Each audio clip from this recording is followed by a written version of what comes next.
The mind will say, if I detach, I will lose my motivation. If I detach, I will become empty. If I detach, I will stop caring. But this is the mind's misunderstanding again, because the mind has only two modes, clinging and avoiding. It does not know the third path, surrender. Surrender is not weakness, my dear soul. Surrender is spiritual intelligence. Surrender means, I will give my full heart to what is mine to do, and I will release what is not mine to control. Surrender means, I will walk my path, and I will stop asking the path to guarantee comfort. Surrender means, I will plant seeds with devotion, but I will not threaten the sky if the rain arrives late. This is why Krishna speaks of karma and dharma together. Karma is action, movement, consequence. Dharma is alignment, right living, the path of truth that fits your soul. When you act in alignment with Dharma and yet remain inwardly unshaken, there is a way to care deeply and yet not drown. There is a way to walk through loss and still remain whole. This is where karma and surrender meet. Surrender means you accept that you cannot own the fruit. Surrender means you accept that you can only offer your best. Surrender means you accept that life may answer differently than you hoped. And in this acceptance, something almost shocking happens. You become more free. Watch a child reaching for fire, not with hatred, not with shame, but with awareness. Say softly, I see you, and then bring attention back to Dharma. What is right?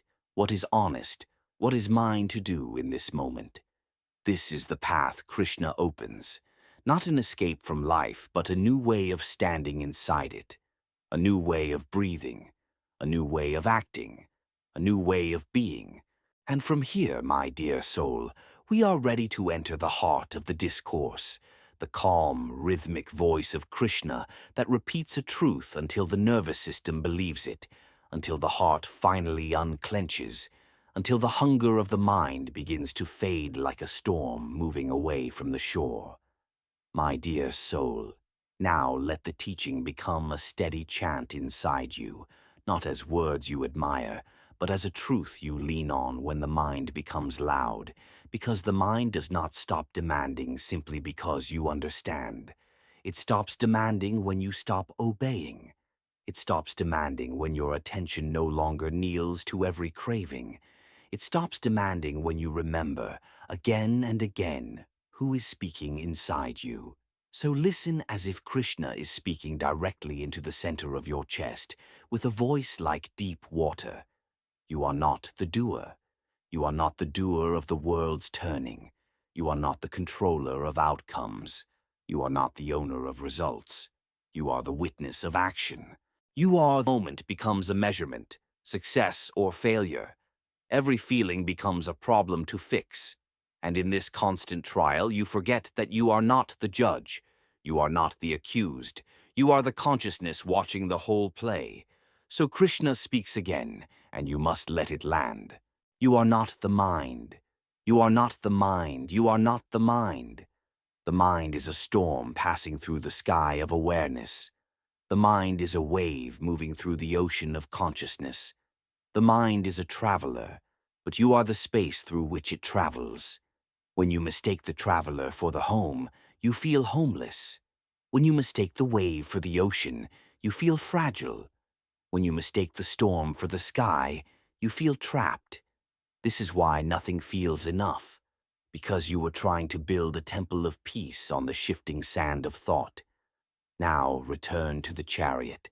See Krishna holding the reins. Feel the horses, the senses, pulling toward pleasure and away from discomfort. Feel Arjuna's trembling, the human trembling you know so well, and then feel the steadiness of the charioteer. That steadiness is available to you, not by forcing the horses to die, not by cutting the reins, but by taking the seat of awareness and allowing the divine within you to guide. Surrender does not mean you stop acting. Surrender means you stop acting as if your ego is the center of reality. Surrender means you offer action to something higher than personal craving. Offer your become less tangled. You become less haunted by what might happen. You become more skillful because your mind is not shaking in secret. You become more courageous because you are no longer trying to protect an image of yourself. You begin to act like one who serves life, not like one who tries to own it. So today, my dear soul, choose one small act and turn it into devotion. One email sent without anxiety. One task done without self-hate. One conversation held without trying to control the other person's reaction. One moment of rest without guilt. One breath taken as if it belongs to the divine. This is how the hunger of the mind is slowly untrained, not by grand speeches but by small returns to presence, again and again, like bringing a wandering child back home, not with punishment, but with steady love. And as you practice, you will notice the world may still be imperfect, but your inner life becomes less violent. The storm still comes, but you are no longer the storm. Remain here, O seeker. We are moving toward the deepest freedom, the freedom of the one who acts fully and yet remains inwardly untouched, as if walking through rain without believing you are the rain. My dear soul, now we approach the quiet core of it, the place where the mind's hunger finally reveals its secret. The hunger is not only wanting more, the hunger is wanting certainty. It is meant to be felt as a shift in identity, because the mind's hunger becomes unbearable when you think you are the fragile thing that can be lost.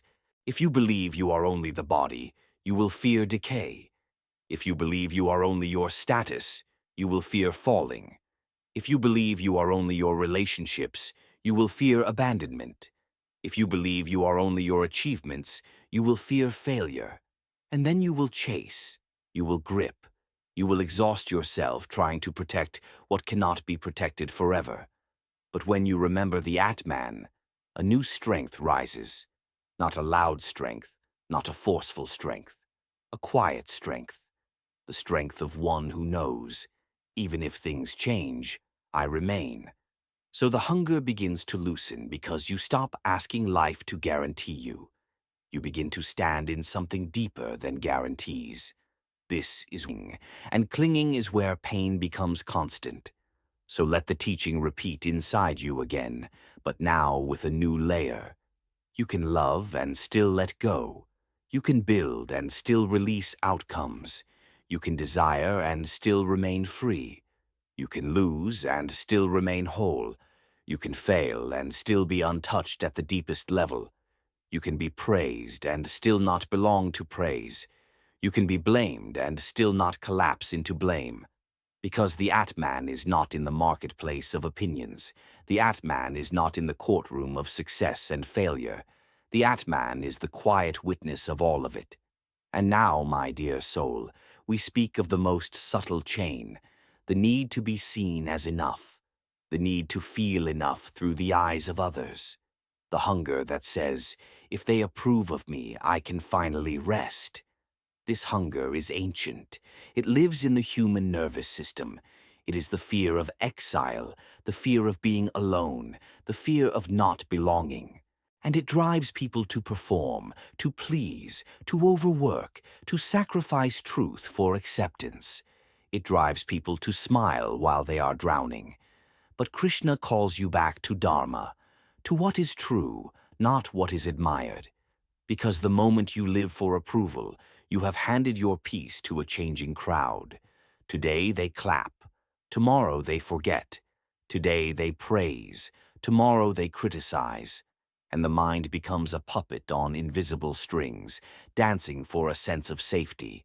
Krishna says, do what is yours to do. Freedom lives. Because when you act from Dharma, you may still feel fear, but you are no longer divided. You are no longer betraying your own soul to purchase comfort. You become whole, and wholeness tastes like enoughness. The mind's hunger weakens when inner integrity strengthens. So notice the difference. When you do something to be admired, you feel a brief high and then anxiety. When you do something to be safe, you feel temporary relief and then more fear. When you do something in alignment, you feel quiet steadiness, even if it is hard. That steadiness is the beginning of peace. And in that steadiness, surrender becomes natural, not forced. Natural. Because you are no longer trying to use life to prove yourself. You are using life to express truth. Now the battlefield imagery changes. The enemies are not outside. The enemies are the inner forces that pull you away from truth. Craving, fear, pride, devotion. And let the mind learn slowly that it does not have to run the world. So when the hunger rises again, and it will, do not hate yourself. Do not despair. Simply recognize it as a wave. A wave saying, I want certainty. A wave saying, I want control. A wave saying, I want to be enough. And then answer with the truth you are learning to live. I will act, but I will not cling.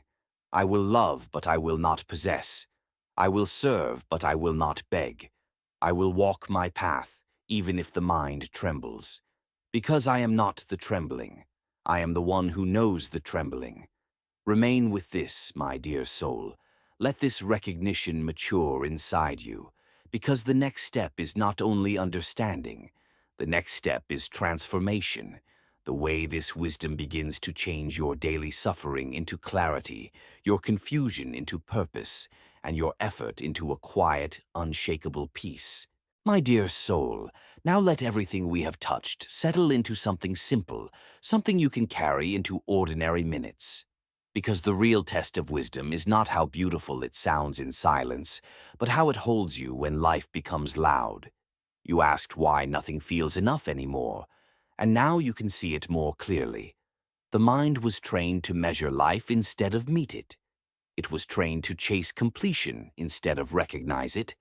It was trained to believe that peace is a reward at the end of becoming, while Krishna has been quietly pointing, sir, not with your feet, but with your attention. You may not know why you clicked this, why your heart leaned toward these words.